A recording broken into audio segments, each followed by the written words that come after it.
estranho. E esse corpo estranho deve ser rejeitado. O processo inflamatório se dá. Por isso é que a agulha afrouxa quando você, depois de algum tempo. Vocês certamente sabem disso. Depois veio o quê? Essa referência aí que você mostrou aqui há pouco. A questão da ressonância magnética funcional, mostrando a resposta lá, encefálica, ou a resposta em outras áreas do sistema nervoso central, medulares, etc. Indicando uma relação que não é aquela que a neurofisiologia descreve na distribuição, nem a anatomia descreve na distribuição dos nervos. Não é aquela.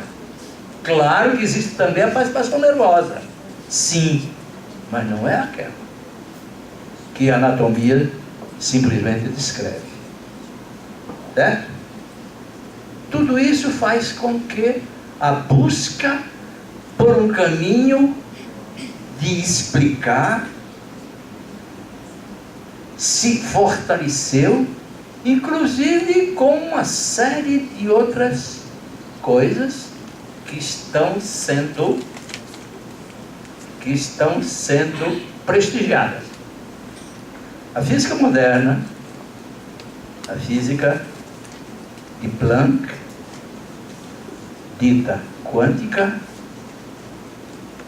que vem de quantum, vocês sabem, quantum é o singular, quanta plural. Vocês sabem que a física, essa física moderna, que o Einstein não gostou dela, porque dizia que a indeterminação de certos experimentos que a física quântica trazia não se casava com aquilo que Einstein aceitava. Ele chegou mesmo a dizer, em uma determinada época, que aquilo estava errado, porque Deus não joga dados. Joga dados no seguinte de ser aleatório. Depois ele mudou. Mas chegou um tempo que era assim.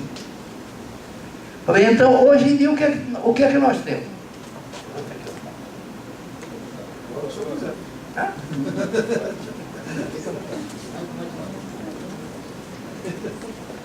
A gente não tem pressa não, professor. Então, o que é que ele diz? O que é que tem hoje? Primeiro você tem a holografia. Eu estou dizendo uma prova concreta daquilo que a gente conhece. Quer dizer, o conhecimento do holos. O chinês diz o seguinte: o todo está contido em cada uma das suas partes. Tudo contém tudo. O micro contém o macro. O micro contém o macro. Certo? E depois da descoberta da radiação laser, se desenvolveu um método fotográfico chamado fotografia holográfica. A fotografia holográfica, não sei se vocês todos já tiveram a oportunidade de ver, mostra o indivíduo. Você faz uma fotografia do indivíduo na sua totalidade, você tem a fotografia daquele indivíduo holograficamente, e você divide essa fotografia em duas partes. Tem uma fotografia do indivíduo, assim como eu, por exemplo, estou em pé, divide essa minha fotografia em duas, o lado direito e o lado esquerdo. Em vez de você ter o lado direito dessa fotografia holográfica e o lado esquerdo desse mesmo holograma, você vai ter dois hologramas da mesma pessoa. O Evaldo, por exemplo, não vem ter meio Evaldo para lá, meio Evaldo para cá, vai ter um Evaldo aqui e outro Evaldo aqui. Se você divide cada um desses hologramas pela metade, você vai ter quatro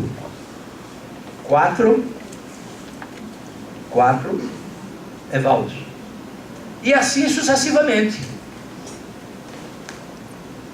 Até que chega um ponto em que a definição fica difícil de ser percebida, porque à medida que essa separação vai acontecendo, a fotografia se torna menos precisa, menos definida. A definição diminui, mas aquela totalidade se mantém. O holograma mantém reproduzindo o todo, o que o chinês diz. O todo está contido em cada uma das suas partes. O que a gente utiliza, a gente usa, a gente trabalha nos chamados sistemas, microsistemas, que vocês todos conhecem. Microsistemas energéticos. E aqui nós temos um trio ali, conversando, eles fuxicando, não sei, que são os maiores especialistas, os 3 maiores especialistas em microsistemas aqui no Brasil. E quiçá em outras regiões do mundo, somente América, Europa, Ásia, África, Oceania. Né, doutores? É o micro no macro. Hã? É o micro no macro. Micro no macro. Isso. Então, quer dizer, a ciência comprovando aquilo. E hoje existe a ideia até de biofótons. Não é, doutor? Você que é o expert no assunto. Biofótons, quer dizer... Hã? Não sou o Fritz. Não? Não sou o Fritz Bob. Não, claro que não, claro. Mas eu estou dizendo aqui entre nós, você é o expert. É um expert. Quer dizer que você é o único. Está entendendo? O fato é que aos pouquinhos a ciência está comprovando não que a acupuntura vai se ajustar com o conhecimento científico. Não! A ciência que está comprovando que o que a acupuntura fala, a acupuntura diz, é verdadeira. Entende?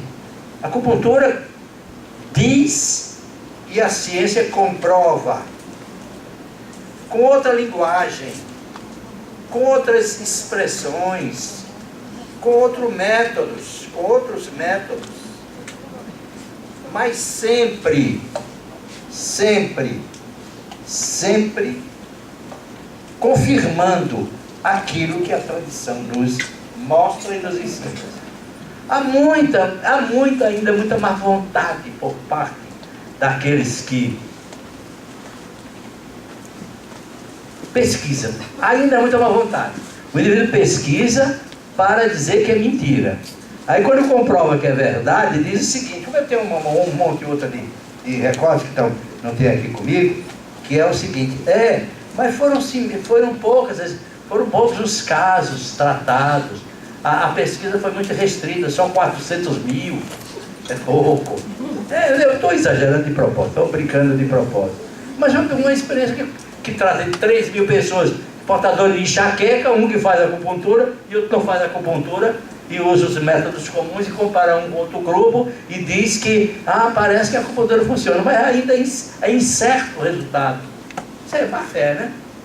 É má fé, puramente má fé. Então, o que é que tem mais aqui? Deixa eu ver se eu lembro aqui alguma coisa. Sim, modificações das constantes físicas e da resistência elétrica dos pontos de acupuntura.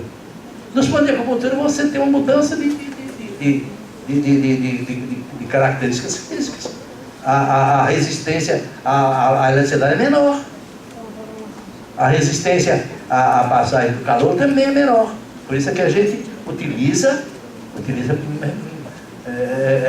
detetores de pontos, porque na realidade a ciência está se aproximando e deve se aproximar, e nós devemos abrir os braços para essa aproximação, não só nessas explicações aí que nós estamos dando algumas delas, mas também na aparelhagem, pessoal. Vocês sabem, nós também temos aparelhos que estimulam, eletroestimulador, funciona ótimo, maravilha.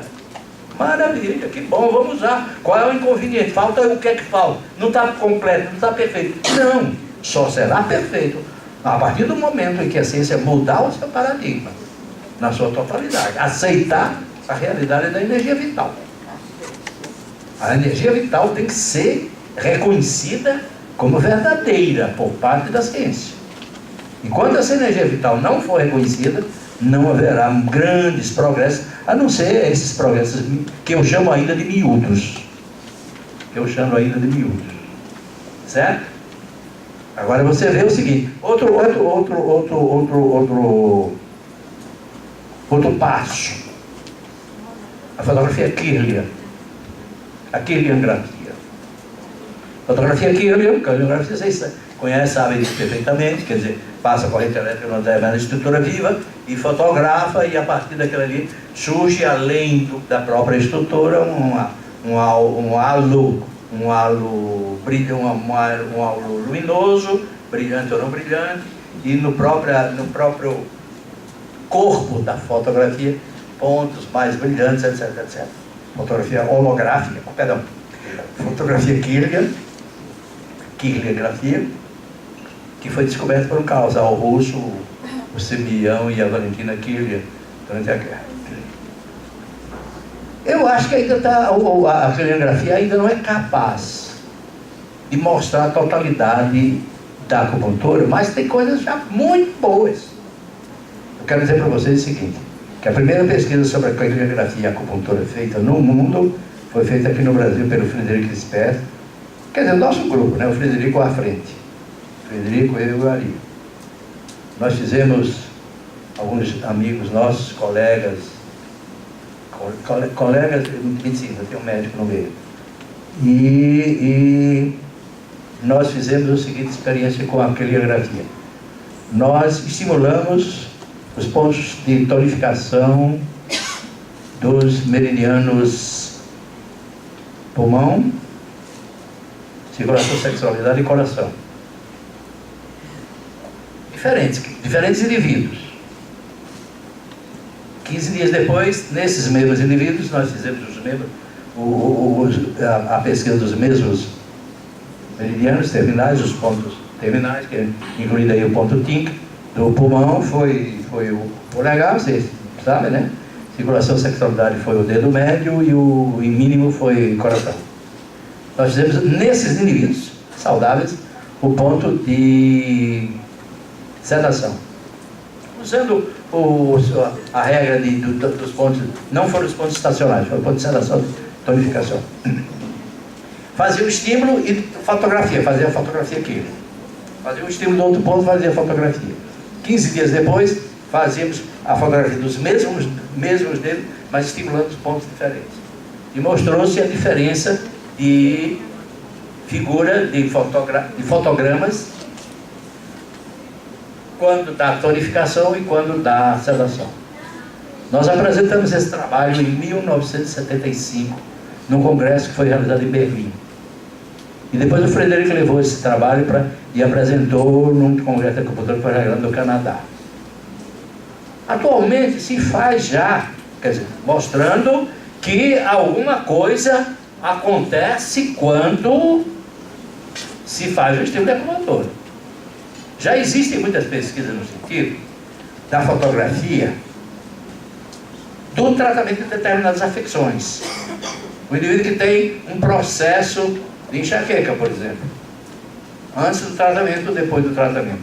A fotografia kirliangráfica antes do tratamento e depois do tratamento, mostrando uma diferença significativa no halo energético, no halo fotografado, que ninguém sabe bem do que é aquilo.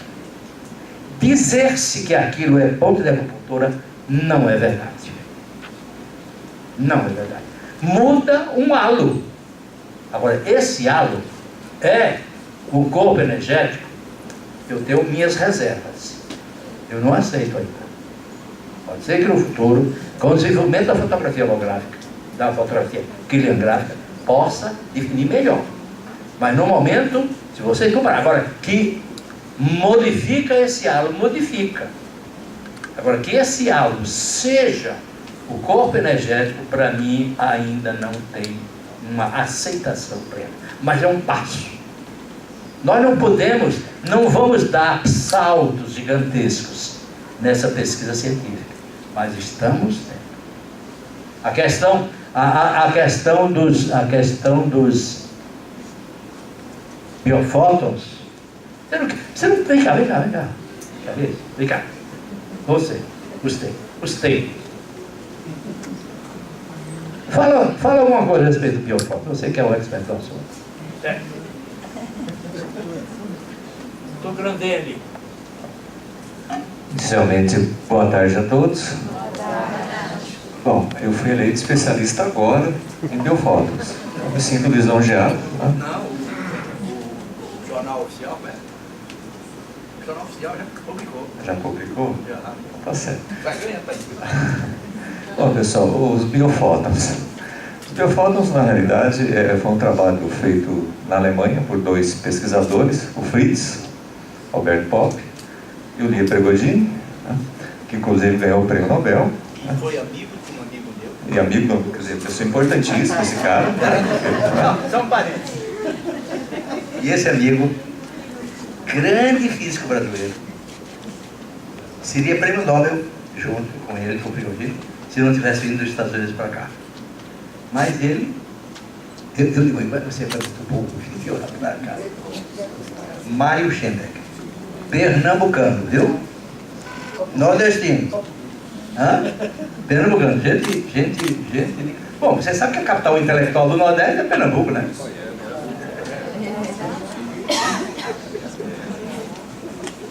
Quanto a Pernambuco, sem dúvida, concordo.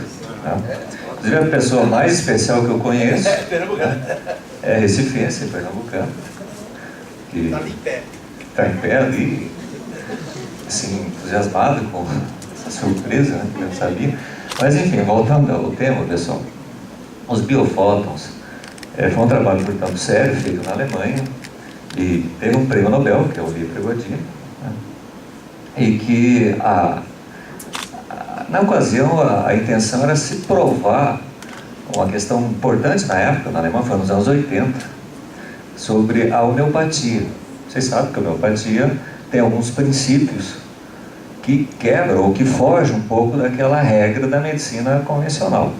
E assim sendo, o governo alemão, que tinha os planos de saúde que pagavam na época a homeopatia como forma de tratamento, e sob esse questionamento da comunidade médica convencional alemã, decidiu fazer essa pesquisa séria com esses dois cientistas, portanto, de renome, ou já prêmio Nobel e tal. Inclusive, o Lia Prigogine é aquele que idealizou o laser, o soft laser, enfim, uma série de trabalhos nesse sentido também. Mas, enfim, para sintetizar tudo isso, essa pesquisa foi feita em função da homeopatia. Que a ideia era essa: será que esse fármaco, esse remédio homeopático, ele tem uma ação efetiva ou é um efeito placebo? Então esse foi, vamos dizer assim, o motivo maior de se iniciar essas pesquisas. E, para surpresa de muitos e felicidade de outros tantos, né, principalmente os homeopatas, é que, de fato, essa dinamização que ocorre na homeopatia, fica ali um registro energético poderosíssimo e, em muitas circunstâncias, inclusive até mais poderoso do que o fármaco em si. Então eles conseguiram provar isso.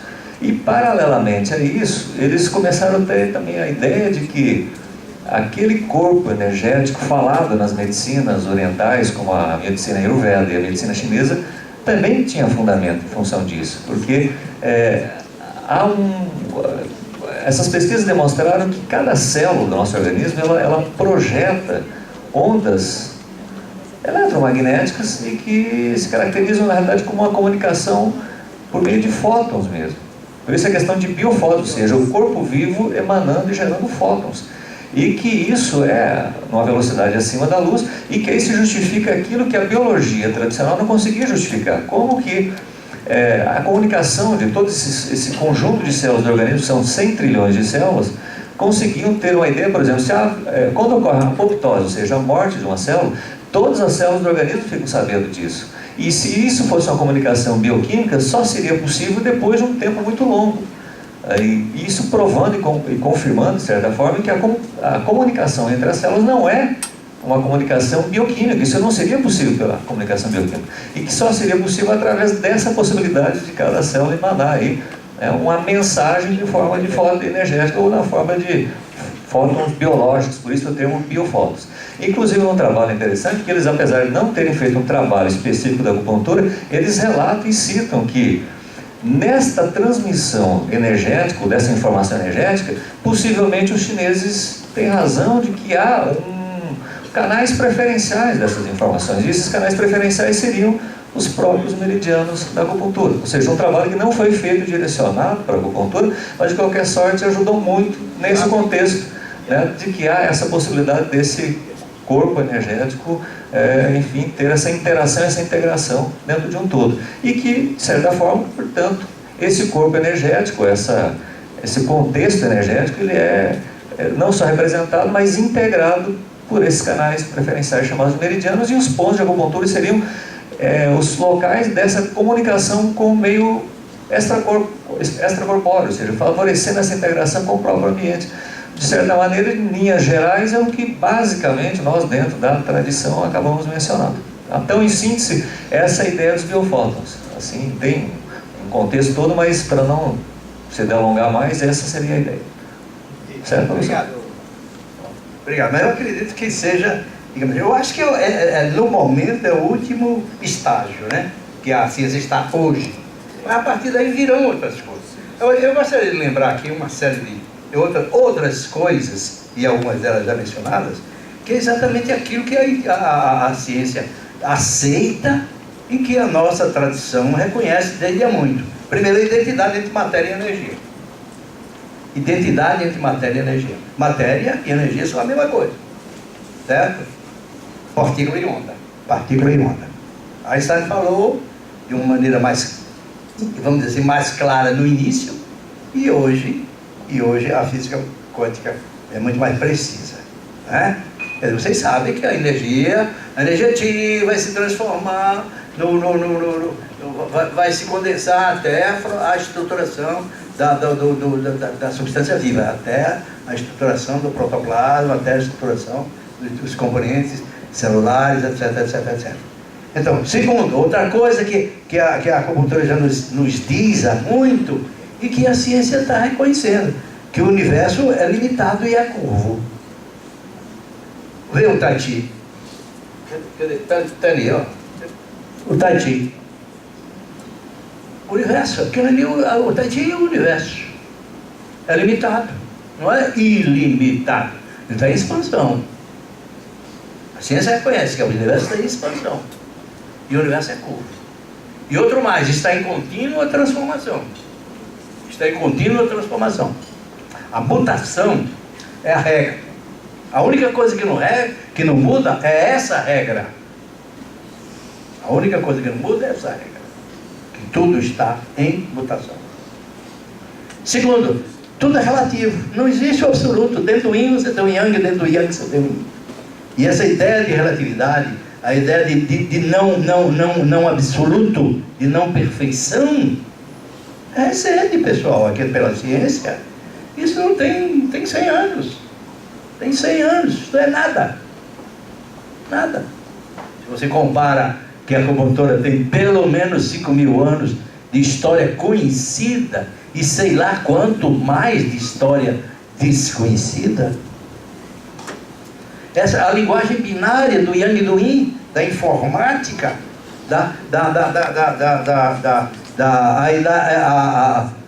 a linguagem binária matemática de Leibniz, de Newton, o Yang e o Yin, tudo é dual. Tudo é dual.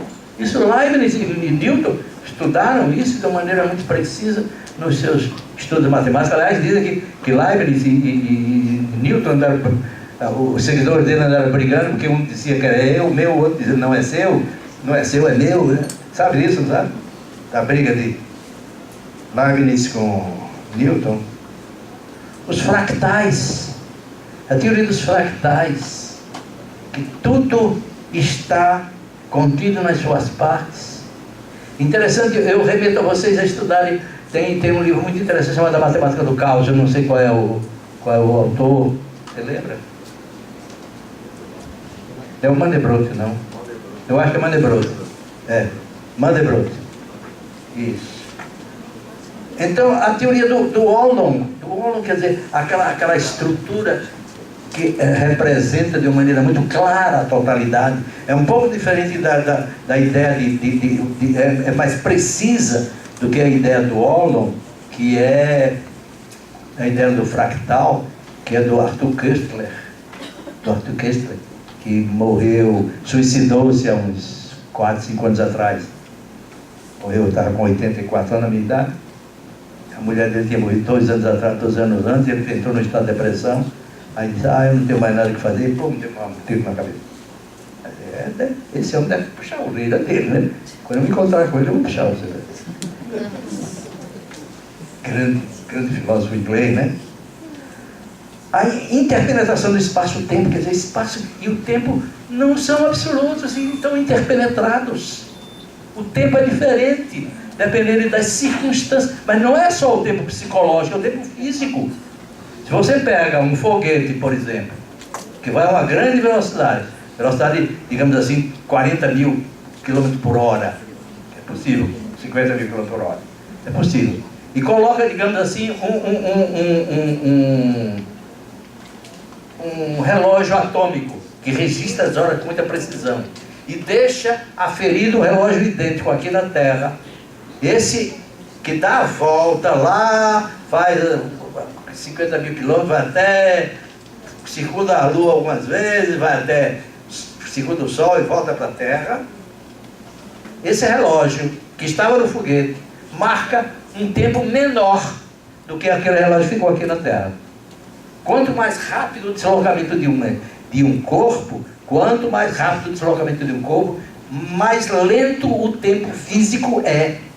Não é o tempo psicológico, é o tempo físico. Nas vizinhanças de um corpo de atração gravitacional muito alto, o tempo é muito lento. Então, nas vizinhanças de um buraco negro, o tempo passa com muita lentidão. Existe uma experiência interessante, existe uma sugestão de experiência muito interessante, que é o seguinte: você coloca dois gêmeos, um fica na Terra e outro pega um desses foguetes, aí vai lá para o espaço, faz uma série de passeios lá, e depois de 10 anos ele volta. Aquele que fez essa viagem está muito mais novo do que o que ficou. Olha, isso é que a tradição taoísta não se informa. E a tradição ayurvédica de maneira muito mais precisa, até no caso, não é Mauro? A tradição ayurvédica é mais detalhada nesse aspecto. Vocês estão vendo que a gente gosta muito de trocar figurinha, viu? Isso é bom para nós todos, viu? Para nós todos. Pessoal, algumas coisas importantes, como por exemplo,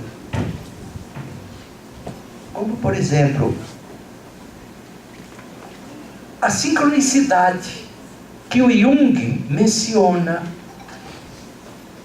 A sincronicidade que o Jung menciona, que é da tradição oriental. Embora que a gente sabe que Jung era um pesquisador da cultura oriental, especificamente da acupuntura. Não, mais do que da acupuntura, especificamente do I Ching. Aliás, a propósito, um parênteses. Nós vamos ter amanhã um imperdível disso aqui, a palestra do Gustavo Pinto, do professor Gustavo Pinto, que é o maior especialista do I Ching no Brasil. O maior especialista. Alguns de vocês já conhecem, certamente. Eu vou pedir assim, quem já conhece o Gustavo, erga a mão, por favor. Lá tem Brata, tem mais, tem já bastante gente. Mas ele vai falar sobre o estilo do cotidiano, parece, né? Qualquer coisa que ele falar, tá bom. É o menos importante. Isso é o menos importante. Vocês vão ficar encantados, aqueles que não conhecem. Aqueles que conhecem, seguramente estarão aqui bem cedo para não perder o lugar. Não é verdade? Pois bem, pessoal. Tem muita coisa a mais, não tem? Tem muita coisa a mais, mas eu acho. Não, porque é o seguinte, algumas pessoas me pediram para eu deixar reservado algum tempo para perguntas e respostas, inclusive para orientação, sugestões terapêuticas, etc. Tá? Então, pessoal, muito obrigado. Obrigado ao meu querido...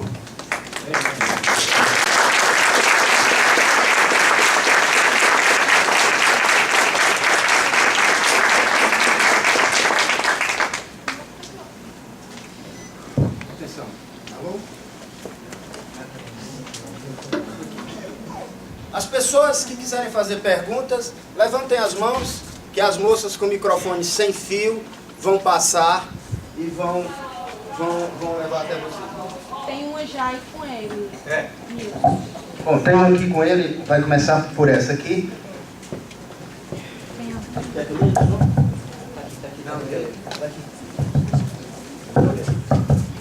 Ali, ó. Foi feita uma pergunta aqui sobre autoimunidade por acupuntura.